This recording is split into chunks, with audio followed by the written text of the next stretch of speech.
Hi hello welcome to our channel secret chef. ఇవాళ మనం మసాలా ఇడ్లీని ఎలా చేసుకుంటామని చూద్దామండి. ముందుగా మనం బయట మసాలా రవ్వ ఇడ్లీ ప్యాకెట్ని బయట స్టోర్స్లో తెచ్చుకోవాలి. ఇందులో ఈ మసాలా ఇడ్లీ 1/2 kg ఉందండి. దీనికి 750 ml ఆఫ్ కర్డ్ని యాడ్ చేయమని ఇన్స్ట్రక్షన్స్లో ఇచ్చారు. అది పుల్లటి పెరుగుని యాడ్ చేయమన్నారండి. నేను ప్యాకెట్ని తెచ్చి బయట 1/2 day అలాగే ఉంచేసి తర్వాత యాడ్ చేశాను. మనం రవ్వ ప్యాకెట్ని కట్ చేసి ఒక గిన్నెలోకి వేసుకోవాలి. ఇది రవ్వ అయితే మనకి సూజీ రవ్వ లాగా కూడా లేదండి, బేన్సీ రవ్వ ఉంటుంది కదా, అలా ఉంది. ఆ తర్వాత ఒక పెరుగు ప్యాకెట్ని కట్ చేసి ఆ రవ్వలో వేసేయాలి. నేను 400 grams అట్లాగా వేసుంటానండి.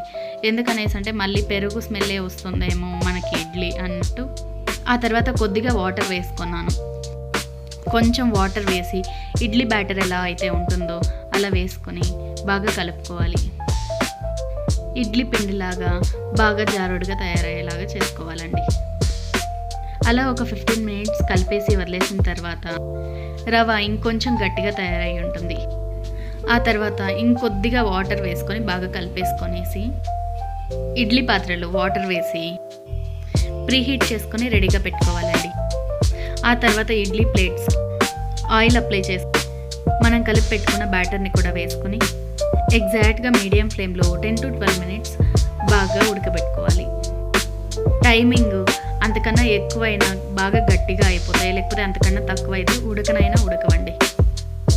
సో ఎప్పుడూ కూడా హై ఫ్లేమ్ అయితే 7 to 8 minutes సరిపోతుంది. మీడియం ఫ్లేమ్ అయితే 10 to 12 minutes తప్పకుండా ఉండాలండి. 10 minutes తర్వాత మూత ఓపెన్ చేస్తే ఇలాగైతే ఉంటుంది. ఒకసారి ఫోర్క్తో అయితే గుచ్చి చూసుకొని ఇడ్లీ స్పూన్తో ఇడ్లీ తీసేసుకోవడమే. చూడండి ఎంత బాగా మనకి నార్మల్ ఇడ్లీస్ అయినా కూడా ఇడ్లీ ప్లేట్కి అతుక్కోకుండా రావేమో, కానీ ఇవైతే మంచిగా వచ్చేస్తున్నాయండి. అస్సలు ప్లేట్కి అయితే కొద్దిగా కూడా అతుక్కోవటం లేదండి. So next time you try at home. మీకు ఈ వీడియో నచ్చినట్లయితే please like, share and subscribe my channel.